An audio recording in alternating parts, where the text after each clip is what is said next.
I'd like to welcome y'all to Chestnut Hill Farm here in western North Carolina in Haywood County near Waynesville, North Carolina. My name's Tim Kelley and this is my wife, Jamie Kelley. We've lived here since about 1985. We moved here in this house. It's built in the 1890s.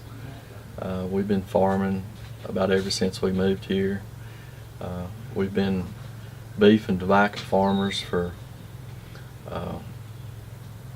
about 30-something years, and then along around the tobacco buyout we stopped producing tobacco and sort of concentrated more on the livestock side. We do commercial beef cows. We also do sheep and goats. They're both meat goats and meat sheep. We run about 35 ewes of Katahdin sheep. That works really well in our grazing plan, and we run about 30 head of commercial Angus cows, and we just use the goats along some to kind of clean up the pastures, get rid of the mulefly rows and some of the other invasive species that we have here on the farm. We've been doing rotational grazing now for about 25 years. We've also, probably in the last 7 or 8 years, we've been doing mid grazing, managed intensive grazing, and we also do stockpiling in the fall. It's worked really good for our operation. This is our granddaughter, Tinley. Can you say hey? We actually have 4 right now, and with the 5th one on the way.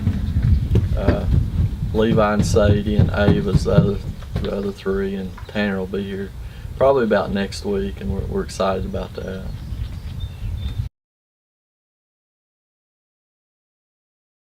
Well, actually we kind of done it by accident years ago. Back in, I guess it was in the mid-80s, we wanted to add a feeding area to our lot down there so we could wean calves and actually work calves. And one of the things we had to do was to fence out the waterways. Well, we decided to start using high tensile fencing because it was easiest to build. It was actually a little cheaper than building barbed wire or woven wire. And so once we started doing that, we realized we could do some rotational grazing. So back about 25 years ago, we added rotational grazing into the operation, and we started adding, a little later on, we added some watering tanks to where we'd have access to be able to, to water the animals. And the NRCS and the soil conservation helped us a lot with the watering tanks, and we actually added some quick connects that we could connect watering tanks in different locations. But that's kind of what got us started in the rotational grazing. And then I guess it was about 8 years ago we started hearing a lot about this amazing grazing program, and so we went to one of the programs and really liked what we heard, and we decided to start doing some controlled grazing and stockpiling. Now I think they refer to it as mid grazing. And so ever since we've started doing that, we've really been able to produce a lot more forage on the farm. We've actually increased our herd, actually doubled the size of livestock herd when you consider the sheep and goats and the cattle that we've added. So it's been real positive for our operation to do the mid grazing and rotational. The advantage that we've seen here is what a better water filtration system we've created. Years ago, during when we were continuous grazing, you could look out here in the yard and it looked like a flood with water going out. And last week we had about 3 inches of rain and within a couple of hours, and normally it'd look like a pretty large stream running out there, and it was very little water runoff during that period. So it's really helped make that our whole farm sort of like a sponge. It's really absorbed the water better. We found that we're more drought tolerant because of it, even during the dry years. And in 2016, it was probably the driest year we've ever had on our farm. And it just seems like that anytime we did get what little rain we got, the ground really absorbed it up, and we didn't have any runoff.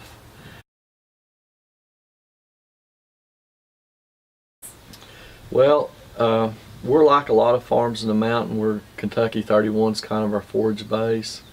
We've learned to kind of manage around the toxicity in Kentucky 31. We've actually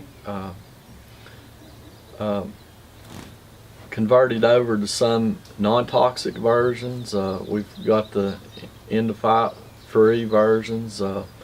We've planted some summer annuals too to add into the mix during the summer. We graze on them, especially with our preconditioned cows. We've been grazing the summer annuals. We've been getting some pretty good gains on that, usually around 2 1/4, 2.5 pounds.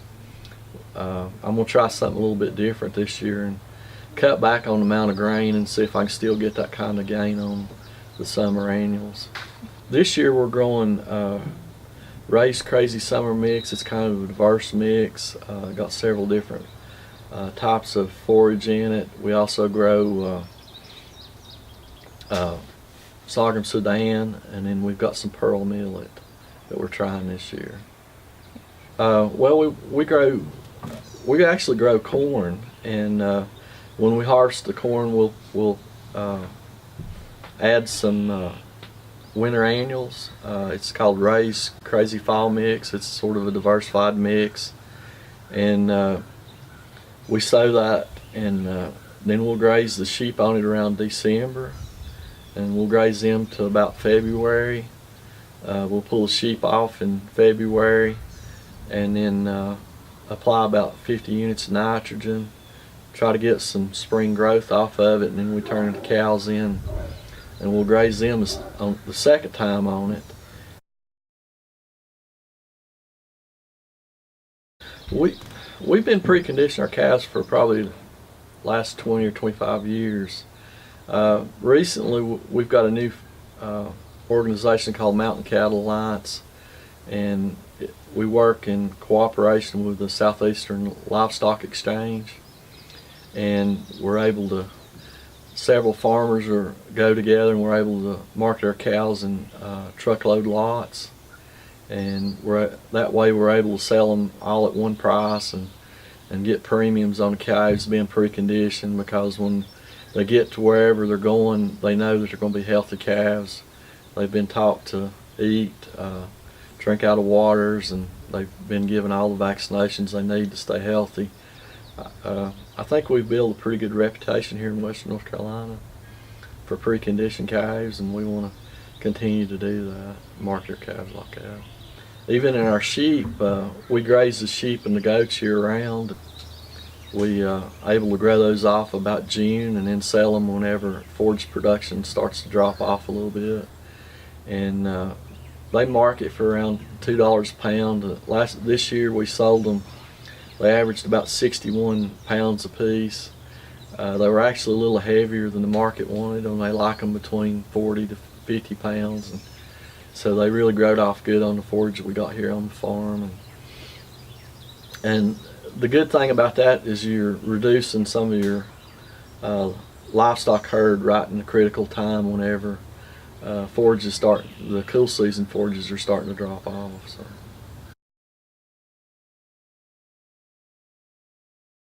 Discovered that in order to improve your livestock, you have to have better forage. So that's, at that point I realized that we really weren't a livestock producer, but we were a forage producer, and livestock's only a byproduct of the forage that we produce. So the better quality forage and the more of it we can produce, the more we can increase our herd basis and actually produce better animals, whether it's sheep, goats, or cattle, or horses, or whatever. So I guess to kind of sum it all up, if you think of Ephesians 5:20, it says, "Always be thankful to Lord our God in the name of Jesus Christ." And so we've got a lot to be thankful for, I think, because God's blessed us to be able to live in a West North Carolina farm and do these things. So we thank you.